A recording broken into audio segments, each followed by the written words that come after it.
তাজমহল নামটা শুনলেই কি মনে হয়? ভালোবাসার এক অসাধারণ প্রতীক, তাই না? দুধসাদা মার্বেলের এক স্থাপত্য যা সারা বিশ্বে ভারতের পরিচয় বহন করে। কিন্তু এই যে এত চেনা একটা ছবি, এর পেছনেও কি অন্য কোনো গল্প লুকিয়ে থাকতে পারে? চলুন আজ আমরা সেই রহস্যের গভীরে ডুব দেব। হ্যাঁ, ভালোবাসার প্রতীক হিসেবেই তো আমরা সবাই চিনি তাজমহলকে। কিন্তু এটাই কি সব, এটাই কি এর একমাত্র পরিচয়? নাকি এই সহজ গল্পের পেছনে আরও অনেকগুলো স্তর আছে যা আমরা হয়তো জানিই না? তো চলুন প্রথমে সেই গল্পটা দিয়েই শুরু করি, মানে যে গল্পটা আমরা সবাই জানি, সেই চিরচেনা প্রেমের কাহিনী। দেখুন, অফিসিয়ালি বা বইয়ের ভাষায় তাজমহলের পরিচয় তো এটাই, মানে সহজ কথায় এটা একটা সমাধি। একজন সম্রাট তার প্রিয় স্ত্রীর জন্য তৈরি করিয়েছিলেন। বেশ সহজ আর সুন্দর একটা ব্যাখ্যা, তাই না? আর ঠিক এই সাধারণ ব্যাখ্যা থেকেই কিন্তু জন্ম নিয়েছে সেই অমর প্রেম কাহিনীর। গল্পটা কি? যে এক সম্রাট তার স্ত্রীকে হারিয়ে শোকে এতটাই কাতর হয়ে পড়লেন যে তার ভালোবাসার প্রমাণ হিসেবে এমন কিছু একটা তৈরি করলেন যা পৃথিবীতে আর দ্বিতীয়টি নেই। গল্পটা শুনলে সত্যি খুব ভালো লাগে, কিন্তু প্রশ্নটা হলো, এটাই কি পুরো সত্যিটা? আচ্ছা, তাহলে এবার এই সহজ সরল প্রেমের গল্পটা থেকে একটু সরে আসা যাক। আসুন এর পেছনের কিছু জটিল দিক দেখি। কারণ ইতিহাসের ওপরে যে মসৃণ আস্তরণটা আমরা দেখি, তার নিচে কিন্তু অনেক প্রশ্ন লুকিয়ে থাকে, যা এই চেনা গল্পটাকে চ্যালেঞ্জ করে বসে। একবার ভেবে দেখুন তো, যদি এমন হয় যে এই সুন্দর প্রেমের গল্পের আড়ালে আসলে লুকিয়ে আছে ক্ষমতা, রাজনীতি আর হাজার হাজার মানুষের শ্রমের এক অন্যরকম বাস্তব। ঠিক এই প্রশ্নটাই কিন্তু আমাদের আজকের আলোচনার একেবারে কেন্দ্রে। এই যে তাজমহল, এটা বানাতে কিন্তু প্রায় ২২ বছর সময় লেগেছিল। ভাবা যায়? এক দীর্ঘ যাত্রা। আর এই লম্বা সময়ে শুধু যে একটা অসাধারণ শিল্প তৈরি হয়েছে তা কিন্তু নয়। ইতিহাসের পাতায় চোখ রাখলে দেখা যায় শ্রমিকদের মধ্যে অসন্তোষ ছিল, এমনকি মূল ডিজাইনেও বড়সড় পরিবর্তন আনতে হয়েছিল। মানে বোঝাই যাচ্ছে যে পুরো ব্যাপারটা অতটা সহজ বা মসৃণ ছিল না। চলুন এবার একটু তাজমহলের গভীরে ঢোকা যাক, যেখানে প্রত্যেকটা পাথরের আড়ালে শুধু কারুকার্য নয়, লুকিয়ে আছে অবাক করা সব ডিটেলস আর এক বিশাল মানবিক ত্যাগের গল্প। ২০,০০০ সংখ্যাটা একবার দেখুন, ২০,০০০।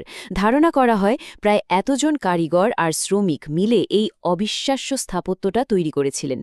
এটা কিন্তু শুধু একটা সংখ্যা নয়, এটা হলো সেই হাজার হাজার মানুষের ঘাম, শ্রম আর ত্যাগের প্রতীক, যাদের নাম হয়তো ইতিহাসের পাতায় কোথাও লেখাই নেই।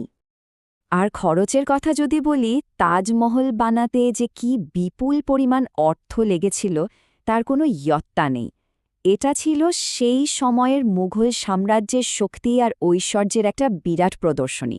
মানে এটা শুধু ভালোবাসার প্রতীক ছিল না, এটা ছিল একজন সম্রাটের ক্ষমতারও একটা বিশাল স্টেটমেন্ট।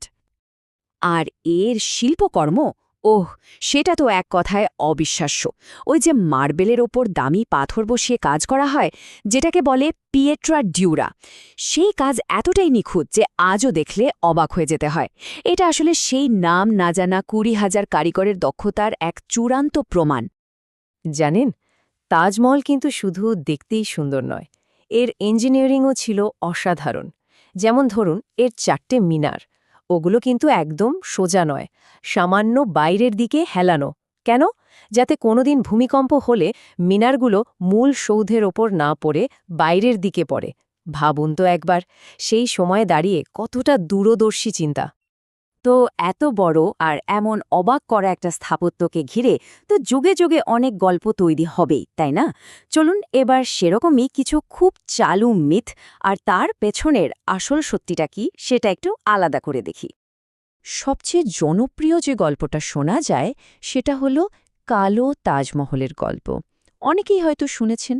বলা হয় যে শাহজাহান নাকি ঠিক করেছিলেন নদীর ওপারে নিজের জন্য একদম একই রকম দেখতে একটা কালো মার্বেলের তাজমহল বানাবেন। কিন্তু আসল ঘটনাটা কি? সত্যিটা হলো, প্রত্নতাত্ত্বিকরা নদীর ওপারে অনেক খোঁজাখুঁজি খোঁড়াখুড়ি করেও এরকম কোনো নির্মাণের ভিত্তিই খুঁজে পাননি। তাহলে এই গল্পটা এলো কোথা থেকে? বিশেষজ্ঞরা মনে করেন নদীর ওপারে যে মেহতাব বাগ আছে সেখানকার পুকুরে তাজমহলের যে কালো ছায়া বা প্রতিবিম্ব পড়ত, সম্ভবত সেখান থেকেই এই কালো তাজমহলের ধারণাটা তৈরি হয়েছে। আরেকটা খুব ভয়ঙ্কর গল্প কিন্তু চালু আছে, যে তাজমহল বানানো হয়ে যাওয়ার পর নাকি সব কারিগরদের হাত কেটে দেওয়া হয়েছিল। কেন? যাতে তারা আর কোথাও এরকম সুন্দর কিছু বানাতে না পারেন। কি ভয়ঙ্কর কথা, তাই না? কিন্তু ভালো খবর হলো, এই ঘটনারও কোনো ঐতিহাসিক প্রমাণ আজ পর্যন্ত পাওয়া যায়নি। এটাকেও একটা লোককথা হিসেবেই ধরা হয়, যা আসলে তাজমহলের অদ্বিতীয়তাকে আরও বাড়িয়ে তোলার জন্য তৈরি হয়েছিল। তাহলে এত সব কিছুর পর প্রশ্ন ওঠে, তাজমহলের আসল পরিচয়টা কি? এটা কি শুধু পোস্টকার্ডে দেখা একটা সুন্দর ছবি? না, এর ভেতরের গল্পটা, এর উত্তরাধিকারটা আসলে আরও অনেক বেশি জটিল আর গভীর। দেখুন, তাজমহলের পরিচয়টা আসলে দ্বৈত, মানে এর দুটো দিক আছে। এটা একদিকে যেমন ভালোবাসা, তেমনি অন্যদিকে ক্ষমতারও প্রতীক। একদিকে এটা একজন প্রিয় স্ত্রীর জন্য তৈরি করা ভালোবাসার স্মৃতিসৌধ। আবার ঠিক একই সাথে এটা মুঘল সাম্রাজ্যের ইমেন্স শক্তি, তাদের ধন সম্পদ আর তাদের ইঞ্জিনিয়ারিং দক্ষতার এক বিশাল প্রদর্শনীয় বটে। তাহলে বলা যেতে পারে, তাজমহলের আসল সৌন্দর্যটা হয়তো শুধু এর সাদা মার্বেলে নয়, বরং এর এই জটিল পরিচয়ের মধ্যেই লুকিয়ে আছে। এটা এমন একটা স্থাপত্য যা তৈরি হয়েছে শোক, ক্ষমতা, শিল্প আর অগণিত মানুষের শ্রম, এই সব কিছু মিলিয়ে। শেষ করার আগে একটা প্রশ্ন রেখে যাই। আচ্ছা, এই তাজমহলের মতোই আমাদের চেনা জানা আরও কত ইতিহাসের সহজ সরল গল্পের আড়ালে হয়তো এরকমই অনেক জটিল আর নানা রকমের সত্যি লুকিয়ে আছে। এটা কিন্তু ভাবার মতো একটা বিষয়, তাই না?